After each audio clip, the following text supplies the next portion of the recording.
দর্শক আসসালামু আলাইকুম, আপনাদের স্বাগত জানাচ্ছি সপ্তাহের আলোচিত বিষয় নিয়ে বাংলা ভিশনের বিশেষ আয়োজন যে কথা বলতে চাই অনুষ্ঠানে। আপনাদের সঙ্গে আছি আমি জিয়া খান। দর্শক, আপনারা জানেন এই অনুষ্ঠানের মাধ্যমে আমরা সমসাময়িক নানা বিষয় নিয়ে আলোচনা করে থাকি। আজ আমাদের আলোচনার বিষয় নির্বাচন, বাড়ছে উত্তাপ। আর এই বিষয়টি নিয়ে আলোচনার জন্য আমার সঙ্গে স্টুডিওতে উপস্থিত রয়েছেন দুজন অতিথি। তারা হলেন ফারুক হাসান, মুখপাত্র ও সিনিয়র সহ সভাপতি গণ অধিকার পরিষদ, এবং মশিউর রহমান, যুগ্ম সদস্য সচিব, জাতীয় নাগরিক পার্টি। আপনাদের দুজনকে স্বাগত জানাচ্ছি। ধন্যবাদ। দর্শক, প্রধান উপদেষ্টা ডক্টর মোহাম্মদ ইউনূসের সাথে বিএনপি, জামাত ও এনসিপির বৈঠক রাজনৈতিক অঙ্গনে নতুন আলোচনার জন্ম দিয়েছে। তিন দলই আলাদাভাবে সরকারের কিছু উপদেষ্টাদের নিরপেক্ষতা নিয়ে প্রশ্ন তুলেছে। কেউ কেউ অপসারণেরও দাবি করেছে। নির্বাচনের আগে প্রশাসনিক প্রভাবের প্রশ্নে এক অঘোষিত প্রতিযোগিতা রয়েছে দলগুলোর মাঝে। আলোচনার শুরুতে আমি ফারুক হাসান, এই যে তিন দলের পরস্পর বিরোধী যে অবস্থান, এটা কি সরকারের উপর চাপ থাকবে নাকি অন্য কোনো কারণ? ধন্যবাদ আপনাকে। দেখুন, 5ই আগস্টের পরে আসলে যাদেরকে আমরা দায়িত্বে বসালাম বা দায়িত্বে আমরা দিলাম, তাদের কাছে জনগণের মোটা দাগে অনেকগুলো প্রত্যাশা, ডিমান্ড, আকাঙ্ক্ষা ছিল। এবং জনগণের আকাঙ্ক্ষা ছিল যে এই সরকার ক্ষমতার চেয়ারে বসে এই যে বিগত 15 বছর আমাদের রাষ্ট্র ব্যবস্থা, আমাদের যে সাংবিধানিক প্রতিষ্ঠান, আমাদের যে আইন শৃঙ্খলা বাহিনী এবং অন্যান্য অর্গানগুলো যেভাবে ভেঙে তছনছ করে দেওয়া হয়েছে, এগুলোকে তারা রিফর্ম করবেন, রিকনস্ট্রাক্ট করবেন, পুনর্গঠন করবেন এবং জনগণকে একটি সুন্দর স্বপ্নের বাংলাদেশ উপহার দেবেন। বিগত সময়ে মানুষ ঘর থেকে বেরোলে পাহাড় নিয়ে আর কি, যেটা বিগত সময়ে মানুষ আসলে ঘর থেকে বের হলে সুস্থ শরীরে ঘরে ফিরতে পারবে কিনা, এটা নিয়ে একটা সন্দেহ সংশয় ছিল। মানুষ আসলে আশঙ্কা মুক্ত ছিল না। তো মানুষ 5ই আগস্টের পরে সেই আশঙ্কা মুক্ত এক নতুন বাংলাদেশ বিনির্মাণের কিন্তু স্বপ্ন দেখছিল। এখন দেখেন, এই যে 5ই আগস্টের পরে 8ই আগস্ট ডক্টর মোহাম্মদ ইউনূসের নেতৃত্বাধীন সরকার ক্ষমতার চেয়ারে বসলেন, দায়িত্ব নিলেন। এই সরকারের কাছ থেকে জনগণের যে প্রত্যাশা, যে আকাঙ্ক্ষা ছিল, বিগত 1 থেকে 1.5 বছরে এই সরকার তার কতটুকু বাস্তবায়ন করতে পেরেছে, এটা কিন্তু আজকে একটা বড় প্রশ্নের বিষয়। এই যে 1 বছরে আজকে সরকারকে জনগণই কাঠগড়ায় দাঁড় করাচ্ছে, এটা তো এমনটি হওয়ার কথা ছিল না।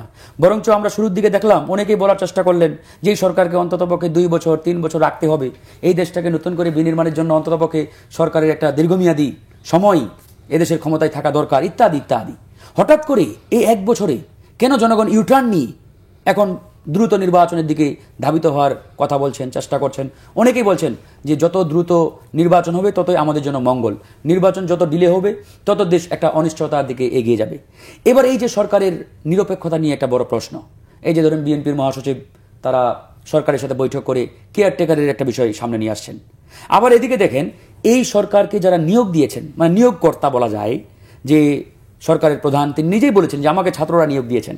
তার মানে আমি যদি সমন্বয়কদের কথাই ধরি বা ছাত্রদের কথাই ধরি, তাহলে এনসিপি হচ্ছে এই সরকারের প্রাতিষ্ঠানিক নিয়োগকর্তা। এখন দেখেন, এনসিপিরও অভিযোগ যে এই সরকার এখন নিরপেক্ষ ভূমিকায় নেই, সরকার একটা নির্দিষ্ট দলের দিকে ঝুঁকে আছে। এটা কিন্তু নাহিদ ইসলাম কয়েকটি বক্তব্যে বলেছেন। আবার এদিকে দেখেন, বিএনপিও বলছে যে এই সরকার নিরপেক্ষ নয়, জামাতও বলছে নিরপেক্ষ নয়, আমরাও বলছি। তার মানে প্রত্যেকটা পার্টি বলছে নিরপেক্ষ নয়। অনেকেই আবার এটার ভুল ব্যাখ্যা দেওয়ার চেষ্টা করেন যে সবাই নিরপেক্ষ যদি না হয়, আইন উপদেষ্টা বলেছেন। আমি আসবো, ধরেন যে অনেকেই বলার চেষ্টা করছেন যে সবাই যেহেতু বলছে সরকার নিরপেক্ষ না, তার মানে সরকার নিরপেক্ষ। নো, এটা সঠিক ব্যাখ্যা নয়। একজন চোর চুরি করতে গিয়ে ধরা পড়ছে, এখন সবাই যদি বলে যে না ও চুরি করে নাই বা ও চোর না, তাহলে কি আসলেই সে সাধু নাকি? চোর তো চোরই। এখন এই সরকার যে নিরপেক্ষ না, এটা তো প্রতিষ্ঠিত সত্য। এখন আমাদের বক্তব্যটি হচ্ছে, যেহেতু এনসিপি, বিএনপি, জামাত, গণ অধিকার সবাই বলছে সরকার নিরপেক্ষ না, দ্যাট মিনস আমাদের একটি নিরপেক্ষ সরকার দরকার। এই সরকারের আন্ডারে আগামী ত্রয়োদশ জাতীয় নির্বাচন অনুষ্ঠিত হলে এই নির্বাচনকে যেভাবে আমরা কল্পনা করি, চিন্তা করি, একটা free and fair and credible নির্বাচন আমাদের প্রয়োজন। নির্বাচন কিন্তু আমাদের দরকার নাই, নির্বাচন এর আগেও হয়েছে। এই যে 18, 24, 2014 সালের নির্বাচন, এগুলো তো নির্বাচন ছিল, বাট এই নির্বাচনগুলো ক্রেডিবল ছিল না, জনগণের নির্বাচন ছিল না, বিধায় কিন্তু এই নির্বাচনগুলো জনগণের কাছে অ্যাকসেপ্টেন্সি পায় নাই। তার মানে আগামী নির্বাচন হওয়ার থেকে আগামী নির্বাচন credible, free and fair is very much important.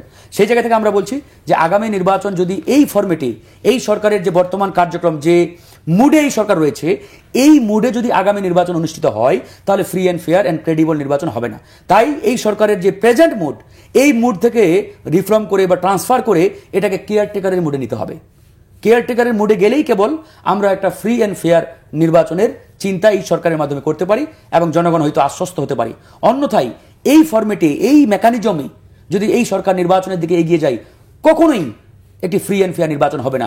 এই যে অ্যাডভাইজার যারা দায়িত্ব নিয়েছেন তারা কিন্তু 5ই আগস্টের পরে বলেছিল যে আমরা এই সরকারে আসছি, আমরা কেউই নির্বাচন করব না, একবার পরিষ্কারভাবে বলেছে। অসংখ্য বক্তব্য, অসংখ্য মিডিয়ার সামনে তাদের এই বক্তব্যটা আছে যে আমরা নির্বাচন। এখন আমরা দেখতে পাচ্ছি কি যে অ্যাডভাইজাররা অনেকে নাকি নির্বাচনে অংশগ্রহণ করবেন, তারা নাকি সুবিধাজনক সময়ে পদত্যাগ করে তারা রাজনীতির মাঠে ফিরবেন। How ridiculous! এর চাইতে প্রতারণা আর কি আছে বলেন? আমি তো মনে করি এটা পরিষ্কারভাবে জনগণের সাথে প্রতারণা। তারা যেদিন দায়িত্বে যায় তারা জনগণের সাথে কমিট করে গিয়েছিল, তাদের কমিটমেন্ট ছিল যে আমরা জুলাই বিপ্লবের স্পিরিটকে এই সরকারের দায়িত্বে বসে আমরা সেটা বাস্তবায়ন করব। আজকে তারা সরকারের চেয়ারে বসে জুলাই বিপ্লবের স্পিরিটের সাথে প্রতারণা করছেন, বেইমানি করছেন। সুতরাং এই সরকারের উপরে আপনি আস্থা কেমনে রাখবেন? আজকে দেখেন 2024 সালের 5ই আগস্টের পরে বা 8ই আগস্টের পরে এই সরকারের উপরে জনগণের যে আস্থা ছিল, আজকে কি সেই পরিমাণ আস্থা এই সরকারের উপরে জনগণ বা রাজনৈতিক দলগুলো রয়েছে? একবারে অনেকটাই মলিন হয়ে গেছে। ধন্যবাদ ফারুক হাসান। আমি আসবো, অনেক বিষয়গুলো আপনি নিয়ে আসছেন সামনে। মশিউর রহমান, আপনি শুনছিলেন, আপনার কাছে আমার প্রশ্ন হচ্ছে, যেহেতু আপনারা প্রধান উপদেষ্টার সঙ্গে বৈঠকে গিয়েছেন আপনারা, এবং সেখানে বেশ কিছু উপদেষ্টা তাদেরকে অপসারণের দাবি আপনারা করেছেন, জাতি জানতে চায় তারা কারা? আপনাকে ধন্যবাদ, এবং আপনার মাধ্যমে এনসিপির পক্ষ থেকে পুরো বাংলাদেশের মানুষকে ধন্যবাদ জানাই। দেখুন, এই সরকার যখন রাষ্ট্র ক্ষমতা নিয়ে দায়িত্ব নিয়েছিল রাষ্ট্রের, তখন তিনি বলেছিলেন যে এই ছাত্ররা হচ্ছে তার প্রাথমিক নিয়োগকর্তা, এবং এই সরকারের কাছে আমাদের প্রত্যাশা ছিল জুলাইয়ে 2000 মানুষের জীবনের বিনিময়ে আমরা কিন্তু এই বাংলাদেশটা পেয়েছি। আপনি বিএনপি করেন, জামাত করেন, এনসিপি করেন, বা যে কোনো রাজনৈতিক দল আপনি করতে পারেন, কিন্তু এই 2000 মানুষের জীবনের বিনিময়ে যে বাংলাদেশ আমরা পেয়েছি, এই বাংলাদেশে প্রত্যেকটা শহীদের একটা আকাঙ্ক্ষা ছিল। প্রত্যেকটা শহীদ, প্রত্যেকটা আহত যখন সামনে থেকে গুলি করেছে, আমরা তো সেই লড়াইয়ে ছিলাম, একদম মাঠে ছিলাম। আমরা উপদেষ্টাদের মতো ওই রকমের এসি রুমে ছিলাম না, বা বিএনপি, জামাত, অন্য যারা আছে তাদের নেতাদের মতো ওই রকমের এসি রুমে বা ডিপ্লোমেসি হ্যান্ডেল করিনি। আমরা মাঠে গুলির সামনে ছিলাম। আমার সহযোদ্ধারা মরেছে, আমিও মরতে পারতাম, ভাগ্যক্রমে আজকে এখানে আছি। তো সেই যে আকাঙ্ক্ষাটা, যে কেন বাংলাদেশে আসলে জুলাই বিপ্লবটা হয়েছে, শুধু কি হাসিনার পতনের জন্য হয়েছে? এই ছেলে মেয়েগুলো কি স্বপ্ন দেখেছিল? এই শ্রমিকটা, এই কৃষক, এই রিক্সাওয়ালা, ভ্যান চালক, তারা কি স্বপ্ন দেখেছিল? তাদের তো একটা প্রত্যাশিত বাংলাদেশ ছিল। সেই বাংলাদেশ থেকে আমরা কত দূরে আছি? এই প্রশ্নটা যদি করেন, এই ডিবেটটা যদি আপনি করেন, দেখেন বাংলাদেশ এখন বর্তমানে যে পরিস্থিতিতে চলছে, এই পরিস্থিতিতে এইভাবে বাংলাদেশ চালানোর জন্য জুলাই বিপ্লবের মতো এত বড় একটা মহাযজ্ঞ, এত বড় মহা হত্যাকাণ্ডের দরকার ছিল।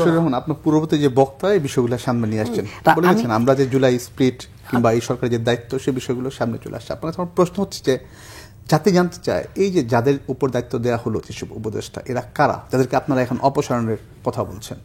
দেখুন, এই উপদেষ্টারা কিন্তু এরা মূলত আসলে আমাদেরই, কেউ আমাদের শিক্ষক, কেউ আমাদের হচ্ছে শুভাকাঙ্ক্ষী, কেউ আমাদের উপরে বসেছিল। এরাই আসলে মূলত শিক্ষক এবং শুভাকাঙ্ক্ষী, এবং বাংলাদেশ রাষ্ট্র নিয়ে যারা ভেবেছে, ভাবতো, মানে গত 16-17 বছরে আমরা আমাদের সময় যাদেরকে আমরা ভাবতে দেখেছি, এরাই কিন্তু তারা।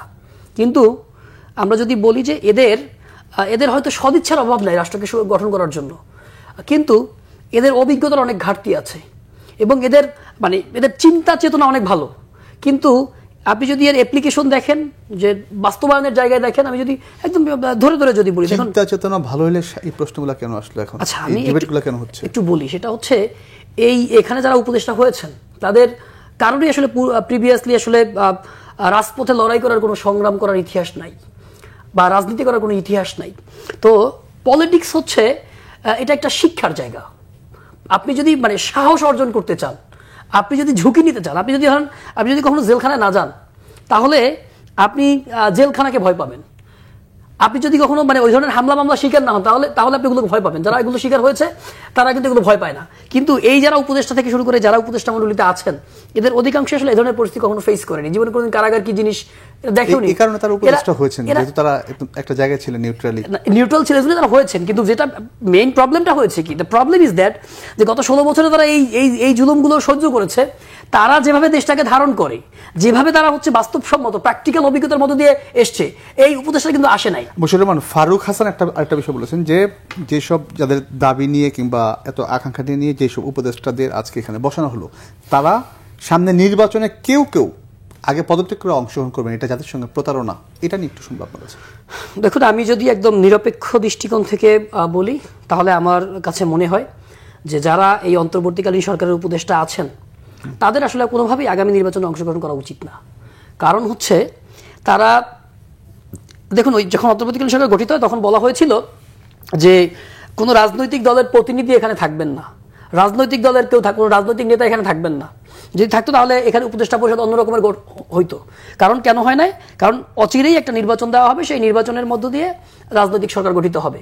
তার মানে আমরা যারা এখানে এসছে আমরা ধরেই নিচ্ছি রাজনীতিতে কেউ আসবে না, রাজনীতিতে মানে অন্ততপক্ষে এই নির্বাচনে তাদের আসা উচিত না, দেশের প্রয়োজন। একদম ক্লিয়ার আমার প্রশ্নের উত্তর। আরেকটা বিষয় হচ্ছে যে শাপলা প্রতীক, আমি একটু আপনাদের এসে যাই।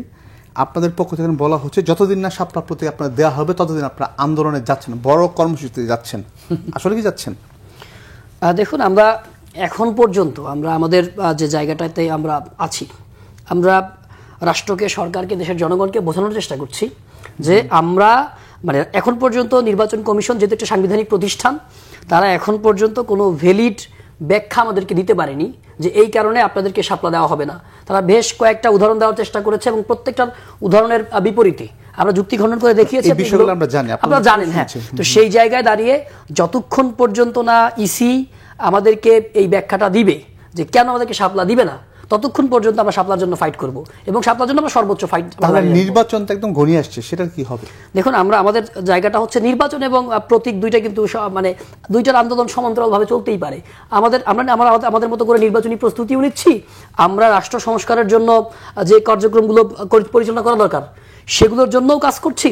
আবার একই সাথে নির্বাচন কমিশন যেভাবে আমাদের কাছে তারা যে প্রক্রিয়া চিঠি পাঠাচ্ছে, আমরা তার চিঠির জবাব দিচ্ছি, আমরা তাদেরকে যৌক্তিকভাবে বোঝানোর চেষ্টা করছি। তো এটা একটা প্রক্রিয়া, মানে সাংগঠনিক কার্যক্রম আপনাদের আছে, পাশাপাশি রাজনৈতিক কার্যক্রম আছে এবং আমরা আমাদের জায়গা থেকে আমরা যতক্ষণ পর্যন্ত ইসি আমাদেরকে শাপলা না দিবে ততক্ষণ পর্যন্ত আমরা আমাদের লড়াইটা চালিয়ে যাব। ধন্যবাদ মোর্শেদুর রহমান। ফারুক হাসান, আমি একটু শাপলা প্রতীকের বিষয়টা আসি।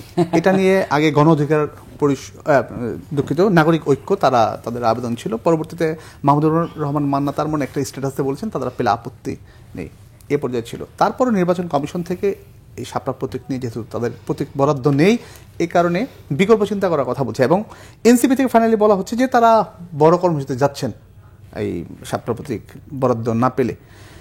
একটু শুনবো এবং সামনে যে নির্বাচন সেটা আসলে সেটার ক্ষেত্রেও তাদের বিভিন্ন কথাবার্তা রয়েছে। দেখুন, শাপলা প্রতীক নিয়ে ইতিমধ্যে জাতীয় নাগরিক পার্টি বা এনসিপি যা শুরু করেছে এটা স্রেফ তাদের একটা বার্গেনিং মানে আপনার ইস্যু, মানে তারা তাদের আসন সংক্রান্ত যে দলের সাথেই জোট করার ইতিমধ্যে সিদ্ধান্ত নিয়েছেন, নিশ্চয়ই তারা সিদ্ধান্ত অলরেডি নিয়ে ফেলেছেন কার সাথে যাবেন। তো তাদের সাথে বার্গেনিং ক্যাপাসিটি ডেভেলপ করার জন্য আমি আসবো। বার্গেনিং ক্যাপাসিটি ডেভেলপ করার জন্যই মূলত তারা এই শাপলা ইস্যুটাকে এতটা জোর গলায় রাজনীতি মাঠে ছেড়েছেন। যেমন ধরেন, নাগরিক পার্টি বা তাদের যারা শীর্ষ নেতা তারা ভালো করেই জানে যে শাপলা তারা পাবে না, এটা তারা নিশ্চিত।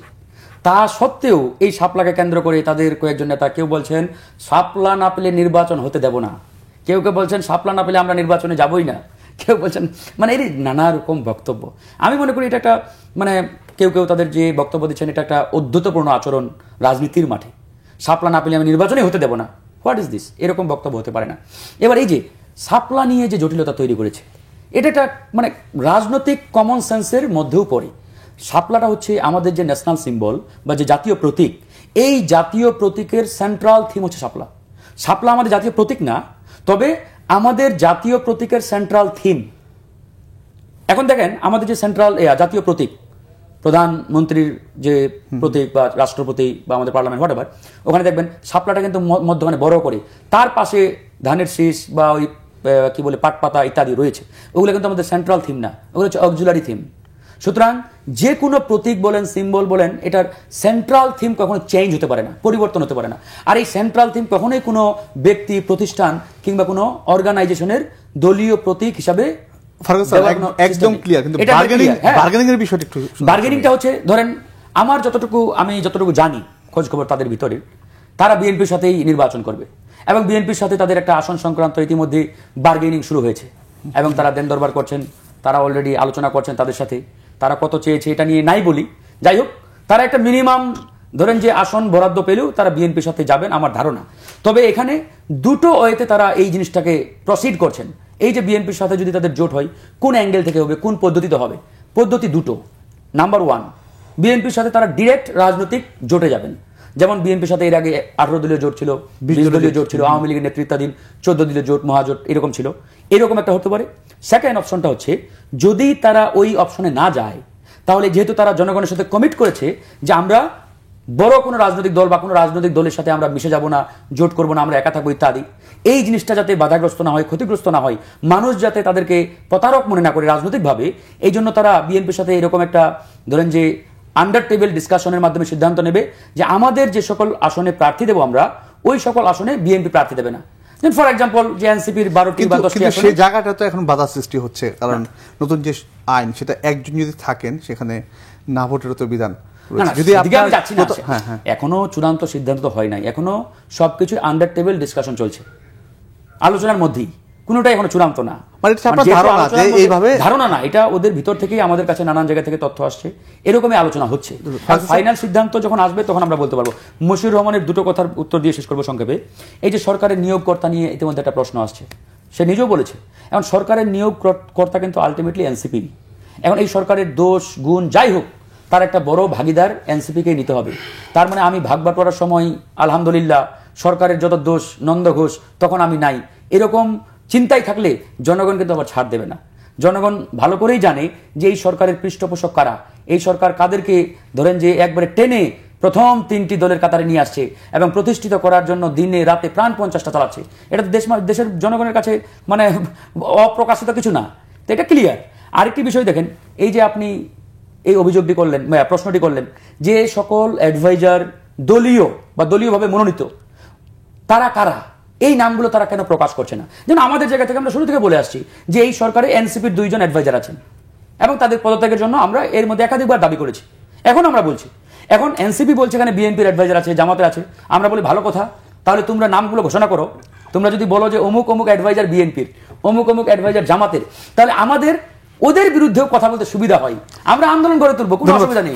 কিন্তু নাম না বলে যদি ওই কোনো একটি দল বলেছেন এরকম ভাষা কথা বলতে হবে না। মশিউর রহমান, ফারুক হাসান যে বিষয়টা বললেন যে বিএনপির সাথে জোটবদ্ধ হওয়ার বিষয়ে, আজকে বিএনপি স্থায়ী কমিটির সদস্য সালাউদ্দিন আহমেদ যেটা বলেছেন, এনসিপির সাথে তাদের রাজনৈতিক যোগাযোগ আছে, তবে জোটবদ্ধ হবে কিনা তা এখনই বলা যাচ্ছে না।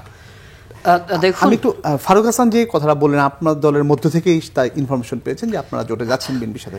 আচ্ছা দেখুন, রাজনীতিতে শেষ বলে কোনো কথা নাই। আবার আপনি ধরেন শেষ বলে যে কোনো সময় মত পরিবর্তন হতে পারে, এই কথা দিয়ে কথা অন্য কথা চলে যেতে পারে। শেষ বলে কোনো কথা নাই, অর্থাৎ আপনার রাজনীতিতে হচ্ছে একটা মানে আপনি প্রতিদিন সিদ্ধান্ত চেঞ্জ হতে পারে। কিন্তু আমার কথা হচ্ছে যে এনসিপি, আমি একজন এনসিপির দায়িত্বশীল, আমি শুধু যে যুগ্ম সদস্য হিসেবে বিষয়টা এমন না, আমি এনসিপির একজন কেন্দ্রীয় কার্যনির্বাহী কমিটির একজন সদস্য। অর্থাৎ আমাদের উপস্থিতি ছাড়া, আমাদের মতামত ছাড়া এনসিপির কোনো প্রকার সিদ্ধান্ত বাস্তবায়ন করা সম্ভব না। সেই ফোরামের একজন সর্বোচ্চ সদস্য হয়েও ফারুক হাসান যে কথাগুলো বললেন, আমি জানি না বা এমন কোনো সিদ্ধান্ত এখন পর্যন্ত হয়নি। আমি আপনাকে আজকে এখানে কথা দিচ্ছি, এনসিপি। আর আরেকটা কথা বলি, টকশোতে একটা মজা কি জানেন, যখন আপনি ছোট ছোট দলের বড় বড় নেতাদেরকে নিয়ে আসবেন, তারা টকশোতে অনেক বড় বড় কথা বলতে পারে। সুবিধা কি জানেন? কারণ তাদের নিজস্ব দল নিয়ে বলার মতো কিছু নাই। তাদের কাজই হচ্ছে আপনার বড় দলগুলোকে নিয়ে সমালোচনা করা, বড় দলগুলোর নেতাদেরকে নিয়ে সমালোচনা করা, সরকারকে নিয়ে সমালোচনা করা, কিন্তু নিজস্ব দলীয় বলতে কিছু আসলে নাই। এদের টকশোতে কাজই হচ্ছে অন্যকে নিয়ে কি করা। আমি বেশ কিছুদিন আগে কয়েকজন বড় বড় লোকদের সাথে টকশোতে যেতাম, তারা দেখতাম কি যে তারা সবসময় বিএনপির পক্ষ হয়ে কথা বলে। তো সবসময় বিএনপির পক্ষ হয়ে কথা বলে, মানে ঘটনাটা কি আসলে কি? পরে দেখলাম যে এই গত 1 সপ্তাহ 15 দিনে তাদের অনেকের নমিনেশন বিএনপি থেকে কনফার্ম হয়েছে এবং তারা বলে যে ধানের শীষের মর্যাদা আমরা সমুন্নত রাখবো। অথচ এখন মানে গতকালকে যে আরপিও সংশোধন হয়েছে, সেখানে সিদ্ধান্ত হয়েছে নিজ দলের মার্কায় নির্বাচন করতে হবে। আর তারা ইতোমধ্যে বিভিন্ন সমাবেশে ধানের শীষের মর্যাদা সমুন্নত রাখার জন্য তারা কথা মানে বক্তৃতা করছে, সমাবেশ করছে। তো এই জন্য এটা হচ্ছে সুবিধা, মানে ছোট দলের বড় নেতা হয়ে যারা জোটে যাচ্ছেন তারা অলরেডি এটা তো শুনলাম, কিন্তু আমি আপনার দলের কথা আমি আমার দলের বক্তব্য বলছি যে এটা হচ্ছে সুবিধা। টকশোতেও এই সুবিধাটা পাওয়া যায়, অনেক ফেভার পাওয়া যায়, অনেক কিছু পাওয়া যায়। তো এনসিপি এখন পর্যন্ত কারো সাথে জোটে যাওয়ার সিদ্ধান্ত নেয়নি, এখন পর্যন্ত হয়নি। ভবিষ্যতে যাবেন না সেটার কোনো নিশ্চয়তা আছে? ভবিষ্যতে কি ঘটবে না ঘটবে সেটা আপনিও জানেন না, আমিও জানি না। ভবিষ্যতে যেতেও পারে, আবার নাও যেতে পারে। যদি জাতির প্রয়োজনে, দেশের প্রয়োজনে, এনসিপির তার দলীয় প্রয়োজনে যদি মনে করে তাদের যাওয়া উচিত, তাহলে যাবে। আর যদি মনে করে যে না, তার দেশের প্রয়োজনে, জাতির প্রয়োজনে তার এককভাবে নির্বাচন করা উচিত, তাহলে তিনি সেটাই করবেন। এখন এনসিপিকে নিয়ে অনেক কিছু বলা যায়, অনেক কিছু বলা সহজ, কিন্তু এনসিপি চাইলেই এনসিপির মতো হওয়া যায় না। তো এখন বিষয়টা দাঁড়িয়েছে হচ্ছে অনেকেই এনসিপিকে সহ্য করতে পারছে না, কারণ এই তরুণরা কিভাবে হুট করে এসে এভাবে সামনে চলে আসলো। এখন কেউ কেউ এনসিপির বাপ দাবি করে, কেউ কেউ এনসিপির হচ্ছে দাদা দাবি করতেছে, কেউ কেউ হচ্ছে আরো অনেক কিছু দাবি করে। তো এই যে পরিস্থিতিটা দাঁড়িয়েছে, এই পরিস্থিতি দাঁড়িয়ে যে এনসিপি এখন পর্যন্ত এত প্রোপাগান্ডা, এত কিছুর পরেও এনসিপি যে এখন নিজের পায়ে টিকে আছে এবং বাংলাদেশে রাজনীতি করছে, এই জন্য আমি এনসিপি যারা নেতাকর্মী আছে তাদেরকে ধন্যবাদ জানাই। আজকে দেখুন আমরা যখন টকশোতে কথা বলছি, এই মুহূর্তে এনসিপি হচ্ছে আপনার ঢাকা মহানগর নিয়ে একটা সমন্বয়ক সভা চলছে। সেখানে আমাদের আহ্বায়ক থেকে শুরু করে প্রত্যেকে তাদের কর্মীদের মতামত শুনছে। এবং আমি আপনাকে কথা দিচ্ছি, আপনি অন্য রাজনৈতিক দলে কতটুকু গণতান্ত্রিক চর্চা হয় আমি জানি না, কিন্তু এনসিপিতে 100% গণতান্ত্রিক চর্চা হয়। এবং সেখানে আহ্বায়ক মহোদয় থেকে শুরু করে এমন কোনো ব্যক্তি নাই যারা ডেমোক্রেটিক প্রক্রিয়ার বাহিরে গিয়ে তার নিজস্ব মতামত, তার নিজস্ব মতাদর্শ কারো উপরে চাপিয়ে দিতে পারে না। এবং আপনি দেখবেন বাংলাদেশের যে টেলিভিশন টকশোগুলো হয় এখন, আপনি এনসিপির তরুণদেরকে দেখবেন যে এই তরুণদেরকে এত সহজে বোকা বানানো সম্ভব না। এই প্রত্যেকের তরুণের টকশোগুলো আপনি দেখবেন, কথাগুলো আপনি শুনবেন, এই তরুণরা নিজেরা বুঝে ক্যালকুলেশন করে, যুক্তি বিচার বিবেচনা বোধ সম্পন্ন, এরপরে তারা সিদ্ধান্ত দেয়।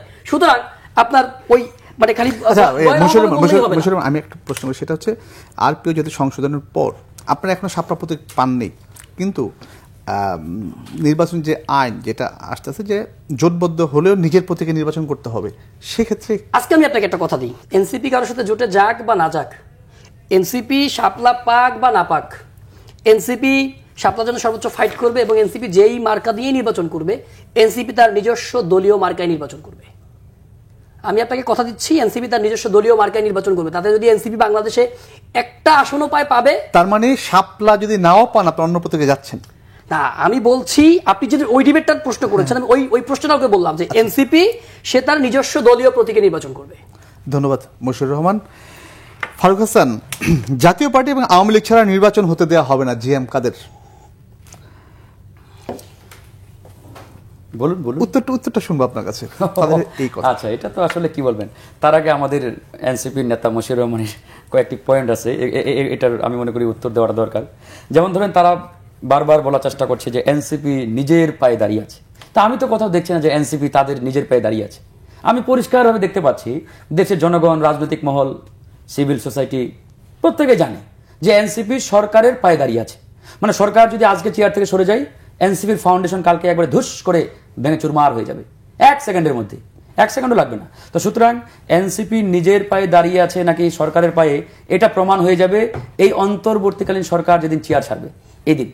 সুতরাং সে পর্যন্ত আমরা অপেক্ষা করি। আমার প্রশ্ন হিসেবে উত্তর দিবে তার আগে একটা প্রশ্ন মনে পড়ে গেল, সেটা হচ্ছে আপনি এনসিপির কথা বললেন, তারা বিএনপির সাথে জোটে যাচ্ছে, আপনারা কার সাথে জোটে যাচ্ছে? হ্যাঁ, আসবো।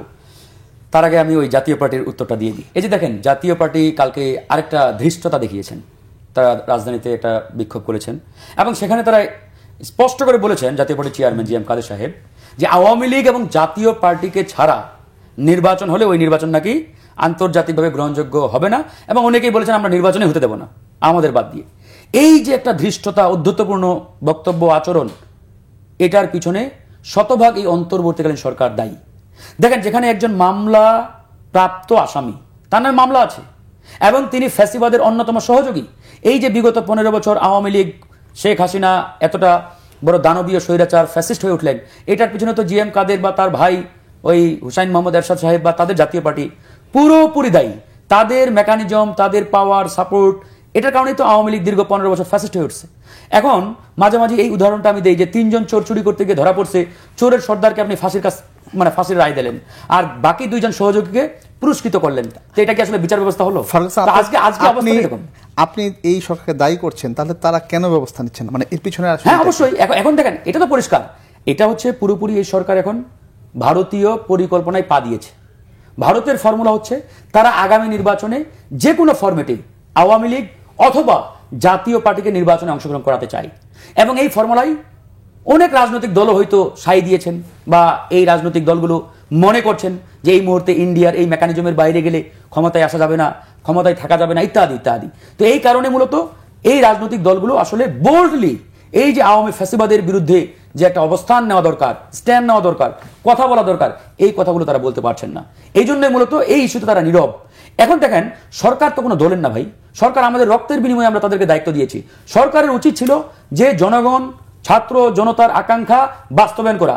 এই ছাত্র জনতার আকাঙ্ক্ষা বাস্তবায়ন করতে গিয়ে কোন দল আমার পক্ষে কথা বললো, কোন দল বিপক্ষে বললো, কে বিরাট ভজন হলো, এগুলো দেখার আমার বিষয় না।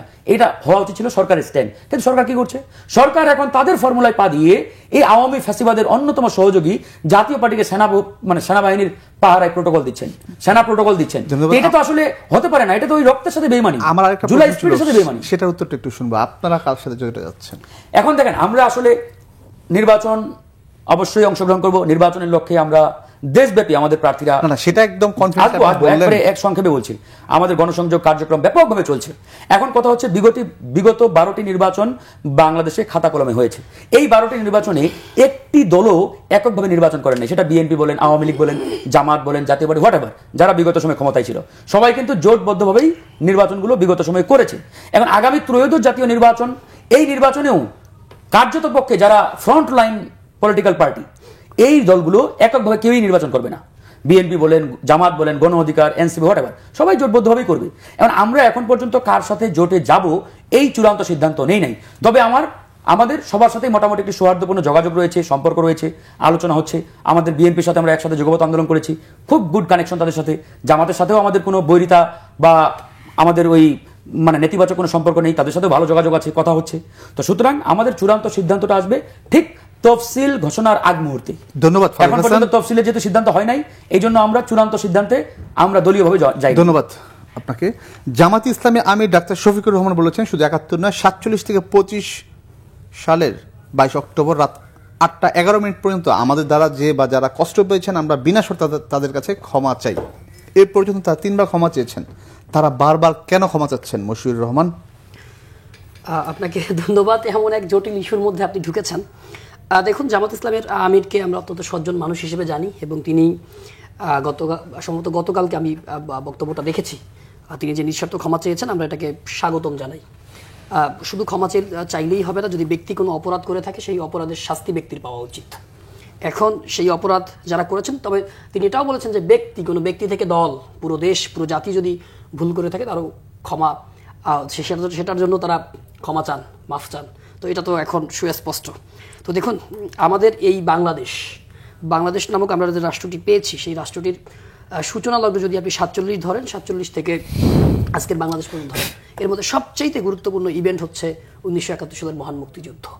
যদি কোনো রাজনৈতিক দল, সে বুঝে হোক, না বুঝে হোক, ভুল বুঝে হোক বা রাজনৈতিক কারণে হোক, কোনো কারণে যদি সেই মহান মুক্তিযুদ্ধের বিরোধিতা করে থাকে এবং সেই সময় যদি তাদের দ্বারা, সেই দলের দ্বারা নিরপরাধ কোনো বাংলাদেশের কোনো মানুষকে সেই সময়ে হত্যা করা হয়, পূর্ব পাকিস্তানের কোনো নাগরিককে সেই সময় যদি হত্যা করা হয়, এটার জন্য অবশ্যই এর থেকে বাজে খারাপ দৃষ্টান্ত আর হতে পারে না। মশিউর রহমান, আমার প্রশ্ন হচ্ছে যে এই যে ক্ষমা চাওয়া, 3বার তারা ক্ষমা চাইলেন, গোলাম আজম, মতিউর রহমান, তারপর উনি যে কথা নিয়ে আসছেন, আমার প্রশ্ন হচ্ছে ক্ষমা চাওয়ার এই যে পরপর 3বার ক্ষমা চাওয়া কেন এবং প্রক্রিয়াটা আসলে কি?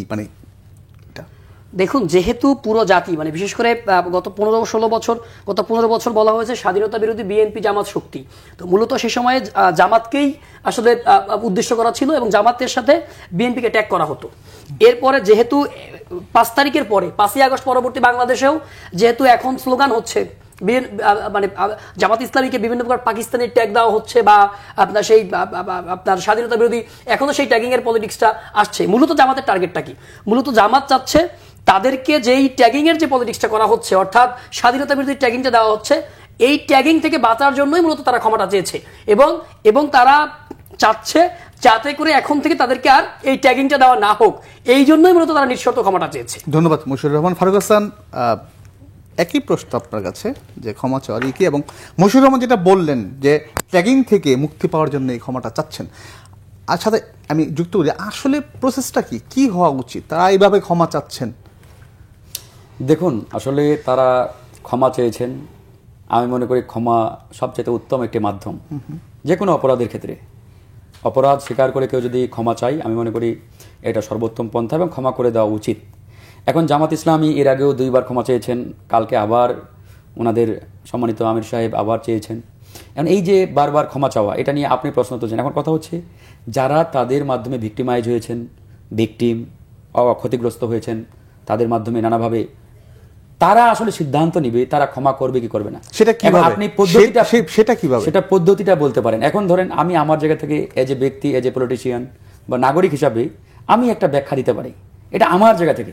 বাট আমি যদি ভিকটিম হই তখন কিন্তু আমার বক্তব্যটা টোটালি ভিন্ন হবে, এবং আমি আসলে মাফ করবো কি করবো না এটাও ভিন্ন হবে।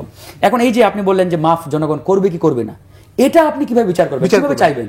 এখন আপনি কি ওই যে গণভোটের মতো হানা ভোট আয়োজন করবেন যে আপনারা কি জামাতকে মাফ করেছেন, পক্ষে থাকলে হা বলুন, এরকম তো বিষয়টা না। এখন নিশ্চয়ই একটা ওয়েতে আপনাকে যেতে হবে। তো এই ওয়েটা আমি মনে করি নির্বাচন, আগামী জাতীয় নির্বাচন যেহেতু সন্নিকটে, আমাদের আসলে এই নির্বাচনের উপরেই চূড়ান্ত জাজমেন্টটা ছেড়ে দেওয়া উচিত। যেহেতু তারা কালকে ক্ষমা চেয়েছেন, জনগণ যদি জামাতকে ক্ষমা করে তাহলে জামাতকে ভোট দেবে, আর জনগণ যদি ক্ষমা না করে থাকে তাহলে জামাতকে ভোট দেবে না, সিম্পল। কারণ আপনাকে তো এটা মানদণ্ড মানে মেনটেন করতে হবে বা আপনার যেতে হবে। এটার সাথে আরেকটা বিষয় তাহলে চলে আসে, ক্ষমার যেহেতু বিষয়টা, তাহলে কি আওয়ামী লীগকে ক্ষমা করে দিবেন? না, আওয়ামী লীগ আর জামাতের বিষয় টোটালি ডিফারেন্ট। আওয়ামী লীগ জামাত তো অনেকগুলো স্টেজ পার করে এই পর্যন্ত আসছে।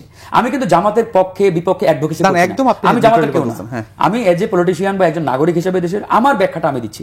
এই যে আপনি বললেন যে একাধিকবার ক্ষমা চাওয়ার কারণটা কি, নিশ্চয়ই তাহলে তাদের ক্ষমা চাওয়ার মধ্যে হয়তো কোনো গলদ আছে বা ক্ষমা চাওয়ার মধ্যে হয়তো ত্রুটি আছে, মানে আপনার প্রশ্নের আলোকে বলছি। বাট আমি মনে করি, জি প্লিজ শেষ করুন। বাট আমি মনে করি যেহেতু তারা একাধিকবার ক্ষমা চেয়েছেন, কালকে আবার চেয়েছেন, আমাদের মনে হয় ক্ষমা করে দেওয়াটাই উত্তম। তারপরেও যারা আসলে সত্যিকার অর্থে তাদের মাধ্যমে যদি কোনোভাবে ক্ষতিগ্রস্ত হয়ে থাকে, সেই সিদ্ধান্ত দেওয়ার একমাত্র মালিক তারাই। এটা আমিও দিতে পারবো না, আপনিও দিতে পারবেন না। ধন্যবাদ ফারুক হাসান। মশিউর রহমান কি বলতে চাচ্ছেন? দেখুন, আওয়ামী লীগ এবং জামাত ইসলামের মধ্যে পার্থক্য কি জানেন?